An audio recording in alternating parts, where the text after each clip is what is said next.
नमस्कार मित्रों, आपके अपने चैनल संघ शक्ति के 100 साल में आपका स्वागत है। जैसा कि हम सभी को विदित है, विक्रम संवत 2081 प्रारंभ होने वाला है और उसी के साथ हमारा सिंधी भाइयों का प्रमुख त्यौहार आ रहा है चेटी चंड। उससे पहले यदि आपने चैनल को सब्सक्राइब नहीं किया तो सब्सक्राइब कर लें और बेल आइकन दबाना बिल्कुल ना भूलें। जैसा कि सर्वविदित है कि प्राचीन भारत का इतिहास बहुत वैभवशाली रहा है। भारत माता को सोने की चिड़िया कहा जाता था। इस संदर्भ में भारत की ख्याति पूरे विश्व में फैली हुई थी। इसके चलते भारत माता को लूटने और इसकी धरा पर कब्जा करने के उद्देश्य से पश्चिम के रेगिस्तानी इलाकों से आने वाले मजहबी हमलावरों का वार सबसे पहले सिंध की वीर भूमि को ही झेलना पड़ता था।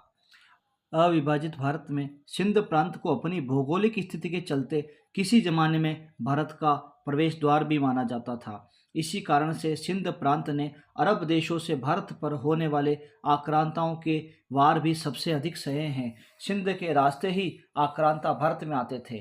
सिंध की पावन भूमि वैदिक संस्कृति एवं प्राचीन सभ्यता का केंद्र रही है। इसकी पावन धरा पर कई ऋषि मुनियों एवं संत महात्माओं ने जन्म लिया है। सिंधी समुदाय को भगवान राम के वंशज के रूप में भी माना जाता है। महाभारत काल में जिस राजा जयद्रथ का उल्लेख है वो भी सिंधु समुदाय के ही थे। आज के बलूचिस्तान, ईरान, कराची और पूरे सिंधु इलाके के राजा थे दाहिर सेन। उनका जन्म 663 ईस्वी में हुआ था और 16 जून 712 ईस्वी को इस महान भारत भूमि की रक्षा करते हुए उन्होंने बलिदान दे दिया था। राजा दाहिर सेन, जिन्होंने युद्ध भूमि में लड़ते हुए न केवल अपनी प्राणाहुति दी बल्कि उनके वीर गति को प्राप्त होने के बाद उनकी पत्नी, बहन और दोनों पुत्रियों ने भी अपना बलिदान देकर भारत में एक नई परंपरा का सूत्रपात किया। राजा दाहिर सेन एक प्रजावत्सल राजा थे। गोरक्षक के रूप में उनकी ख्याति दूर दूर तक फैली हुई थी। सिंध राज्य के वैभव की कहानियां सुनकर ईरान के शासक हज्जाम ने 712 ईस्वी में अपने सेनापति मोहम्मद बिन कासिम को एक विशाल सेना देकर सिंध पर हमला करने के लिए भेजा। कासिम ने देवल के कई किले पर आक्रमण किए, पर राजा दाहिर सेन और उनके हिंदू वीरों ने हर बार उसे पीछे धकेल दिया। परंतु कई बार हारने के बाद अंततः मोहम्मद बिन कासिम ने अंतिम हिंदू राजा दाहिर सेन को विश्वासघात कर हरा दिया। इसके बाद सिंध को अल हिलाज के खलीफा द्वारा अपने राज्य में शामिल कर लिया गया और खलीफा के प्रतिनिधियों द्वारा सिंध में शासन प्रशासन चलाया गया। इस्लामिक आक्रमणकारियों ने पूरे क्षेत्र में तलवार की नोक पर लगातार हिंदू धर्मावलंबियों का मतांतरण किया और इस क्षेत्र में इस्लाम को फैलाया। समय के साथ सिंध पर शासन करने वाले शासक भी बदलते रहे और एक समय सिंध की राजधानी ठट्टा पर अत्याचारी, दुराचारी एवं कट्टर इस्लामिक आक्रमणकारी मिरक शाह का शासन स्थापित हो गया। उसने सिंध एवं इसके आसपास के क्षेत्र में इस्लाम को फैलाने के लिए वहां के निवासियों का नरसंहार करना शुरू कर दिया। मिरक शाह जिन सलाहकारों और मित्रों से घिरा हुआ था, उन्होंने उसे सलाह दी कि यदि आप इस क्षेत्र में इस्लाम फैलाएंगे तो आपको मौत के बाद जन्नत में सर्वोच्च आनंद प्राप्त होगा।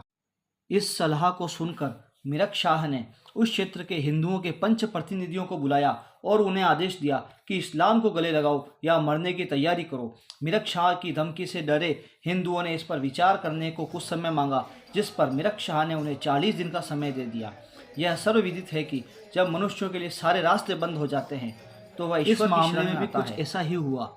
अपने सामने मौत और धर्म पे आए संकट को देखते हुए सिंधी हिंदुओं ने नदी जल के देवता श्री वरुण देव भगवान की ओर रुख किया।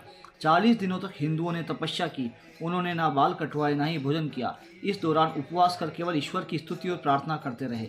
ऐसा कहा जाता है कि उक्त तपस्या के 40वें दिन एक आकाशवाणी सुनाई दी, जिसमें कहा गया कि मैं एक नश्वर के रूप में पृथ्वी पर आऊँगा और नसरपुर के रतनचिन लोहनों के घर माता देवकी के गर्भ में जन्म लूँगा।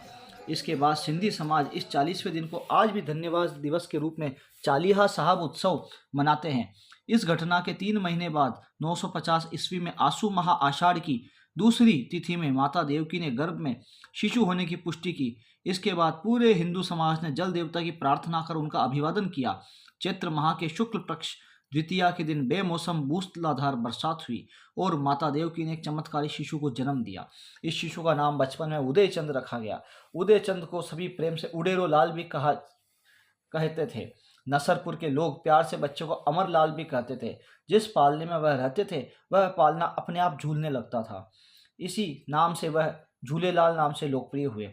झूलेलाल के चमत्कारों को देखते हुए सिंध के लोग उन्हें भगवान के रूप में मानने लगे। भगवान झूलेलाल ने अपने चमत्कारिक जीवन और जीवन जन्म से न सिर्फ सिंधी हिंदुओं के जान माल की रक्षा की, बल्कि हिंदू धर्म को भी बचाए रखा।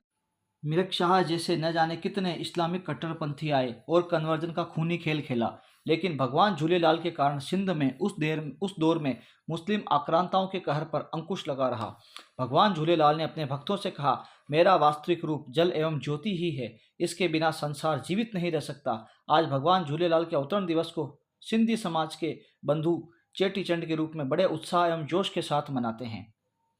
चेटीचंड हिंदू पंचांग के अनुसार चैत्र नवरात्रि के दूसरे दिन अर्थात चैत्र शुक्ल द्वितीया को मनाया जाता है। चेटीचंड के दिन सिंधी स्त्री और पुरुष तालाब या नदी के किनारे दीपक प्रज्वलित कर जल देवता की पूजा अर्चना करते हैं।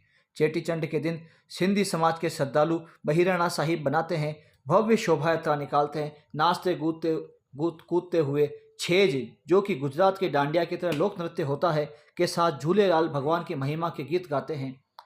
साथ में ताहिरी, छोले और शरबत का प्रसाद बांटा जाता है। ताहिरी एक तरह के मीठे चावल, छोले उबले नमकीन चने होते हैं। शाम को बहिराणा साहिब का विसर्जन कर दिया जाता है। सिंधी हिंदू भगवान झूलेलाल को अपना इष्ट देव मानते हैं। वे भगवान झूलेलाल को वरुण जल देवता का अवतार मानते हैं। समाज वरुण देव को सागर के देवता, सत्य के रक्षक और दिव्य दृष्टि वाले देवता के रूप में पूजता है। उनका विश्वास है कि जल से सभी सुखों की प्राप्ति होती है और जल ही जीवन है। जल ज्योति वरुणावतार झूलेलाल सिंधियों के इष्ट देव हैं, जिनके आगे दामन फैलाकर सिंधी समाज यही मंगल कामना करता है कि सारे विश्व में सुख शांति कायम रहे और चारों दिशाओं में हरियाली और खुशहाली बनी रहे। चूंकि पूर्व में सिंध भारत माता का अभिन्न अंग रहा है, अतः आज भारतीय सिंधियों में इस बात की टीस लगातार उभरती रहती है कि सिंध को पुनः भारत माता के आंगन में शामिल हो जाना चाहिए। सिंध की पवित्र धरा पर कई ऋषियों, मुनियों एवं महात्माओं ने जन्म लिया है। सिंध की पावन भूमि वैदिक संस्कृति एवं प्राचीन सभ्यता का केंद्र